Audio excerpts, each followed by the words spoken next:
Hello, my name is Avi Kantha, and today I will be discussing my Lab 2 motion of a falling object in Physics 2211.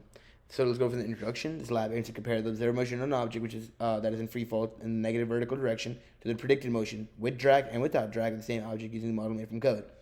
The object will be observed as a paper ball, and the observed motion will be seen using tracker, and the predicted motion will be seen using glow script.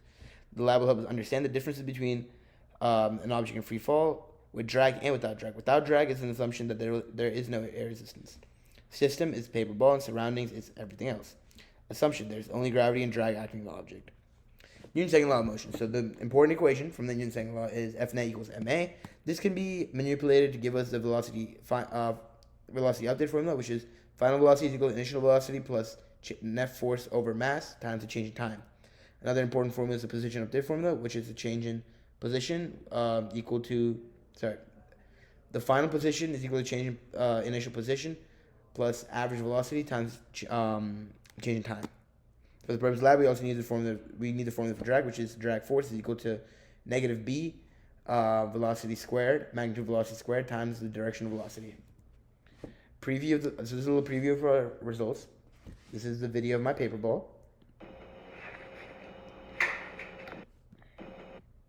So this is our observed position using tracker. So what I did first is I inserted and set the video length to where I started with holding the ball and to where it's still in the screen as my end position. Then I inserted my axes at 0, 0, 0 being the point where I'm holding the ball. Inserted my calibration stick, and I measured the length of the ball for my calibration stick, plotted my points through different intervals, and then observed the table and graph as shown here. So tracker findings gave us that the initial time is 0, time intervals is 1/30 of the second, or 0.0333, and the final time is 0.4333 seconds. Initial position is basically 0 meters, and initial velocity is also going to be 0 meters per second because the object starts from rest. All these findings were necessary to create a glow script model. So this is our my glow script code. I got the ball's mass by measuring it, so I got it as 0.04 kilograms. Then I found the ball's position, ball's velocity from the previous slide, and I plugged it in here. Then I found the change in time in the initial time, which from the previous slide, and I plugged it in here. Then gravity is calculated from this is given to us, so I used that. I used j hat, which is the positive y direction vector, and I used b, which is in this case would be 0. That means there is no drag in this specific model. And then we checked while the time is less than our final time to make sure that it doesn't go past our final time. And then this is our net force formula. This also this formula includes force drag, and the formula for that when we do have drag. However, in this case we don't have drag, so the F net will just be the force gravity. And this is our position, our velocity update and a position update formula for each time interval, so we can update the velocity and position. This is our predicted motion without drag. So as you can see, the position starts at like a slower change in position until it like goes faster, and to like a bigger change in position.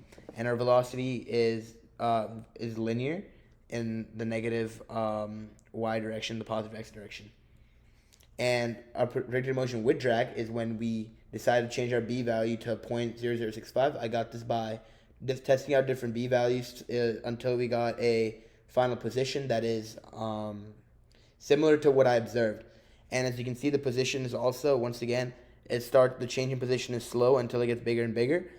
And the velocity and time is also fairly linear. However, if you look closely, you can see a bit of a curve to it, which shows that we don't have a linear velocity, meaning there is a change in the acceleration. It's not negative 9.8 with drag. And this is our after I got all these graphs and table values, I decided to put it into a Excel spreadsheet and plot the points. And as you can see, these are all the points plotted together. You can see that the observed motion, they're all very similar in this case. And some possible errors to not be very similar is the outside forces, like maybe there's another force acting other than gravity and drag, and slight errors in measurement, such as my calibrations and the video might be slightly off, accounting to slight differences in predicted and observed motion. So what does it mean? So if we observe the the with drag and without drag, we'll notice that with drag actually is a better representation of terminal velocity, as without drag would give us a um, it would continue to accelerate to indefinitely, meaning there's no terminal velocity. However, with drag, it will balance out with gravity, meaning there is a terminal velocity. And now, what if the object was initially thrown downwards? Would the terminal velocity be the same? The terminal velocity would actually stay the same because the object would experience more drag, which would eventually slow the ball down to the same as falling with rest. The object would, however, reach the ground at an earlier time due to having initial velocity.